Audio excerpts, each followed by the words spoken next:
Hello there.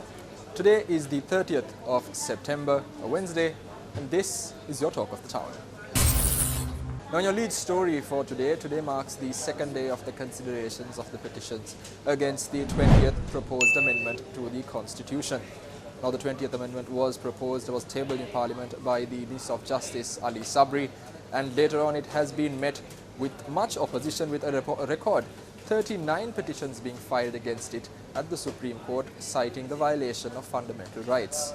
Many in legal circles expect a verdict to be given soon on whether this can proceed with or without a referendum, and whether this does in fact violate fundamental rights of the petitioners.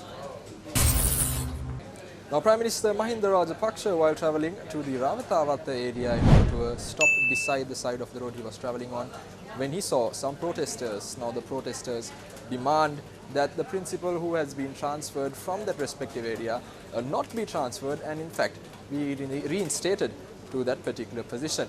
The Prime Minister has promised to give due recognition and consideration to this request.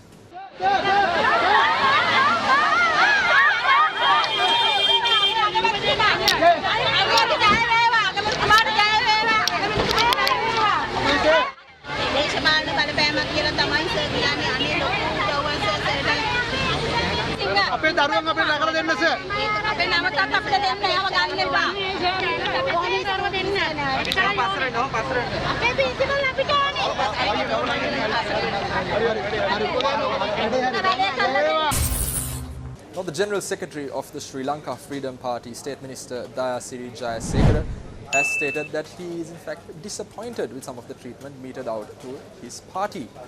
He goes on to add that the treatment received by members of local government, members of provincial councils and other key activists within the party that contributed to the victory of Gotabaya Rajapaksa at the 2019 presidential polls is not recognized, and added also that an action plan would be put in place and actions taken to ensure that the party can be protected, and also to ensure that the aspirations of those within the party can be fulfilled as well.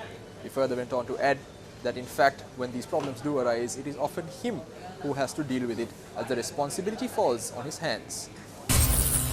Now, a group called the Catholic Expression have filed a complaint at the Criminal Investigations Department, the CID, about former President Maithripala Sirisena. The former president, they allege, is responsible for the attacks, and a spokesman for the organization said that although the authorities have caught two of the main suspects, they have forgotten to capture the big suspect.